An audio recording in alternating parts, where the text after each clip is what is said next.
Mismong ang lolo ni Denise Corneo nananawagan sa kanya na sumuko na para harapin ang kasong serious illegal detention kaugnay ng pangbubugbog kay Bong Navarro. May mensahe rin ang lolo ni Denise para sa publiko. Nakatutok si Salima Refran, exclusive.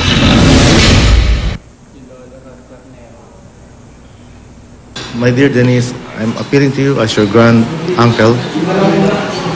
Please surrender. Don't wait. Surrender.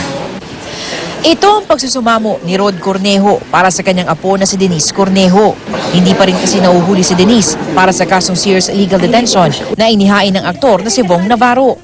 Kwento na nakatatandang Cornejo, nakikipag-ugnayan pa rin sa kanyang apo pero hindi niya sinasabi kung nasaan siya. I know what you're going through. And I want you to know, gusto kong malaman mo na ako'y naniniwala sa iyo.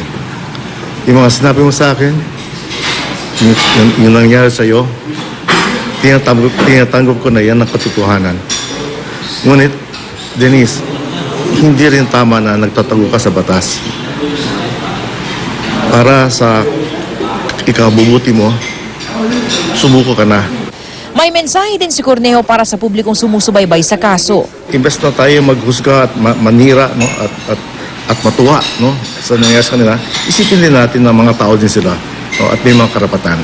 Ang NBI, nauna ng hinikayat si Cornejo at iba pang akusado na sina Jed Fernandez at Ferdinand Guerrero na sumuko na. Being a fugitive doesn't necessarily mean that you're already convicted because if you are under arrest and there is a hearing, you are given due process in court, you are given to defend yourself. Nagpakalat ng NBI ng iba't ibang team sa Luzon at Visayas para hanapin ang grupo ni Cornejo. Sa ngayon, nasa NBI Detention Center pa rin ang mga kapwa-akusado ni Cornejo na sina Cedric Lee at Zimmer Raz.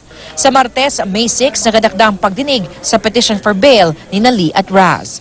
Salima Refran, nakatutok, 24 oras.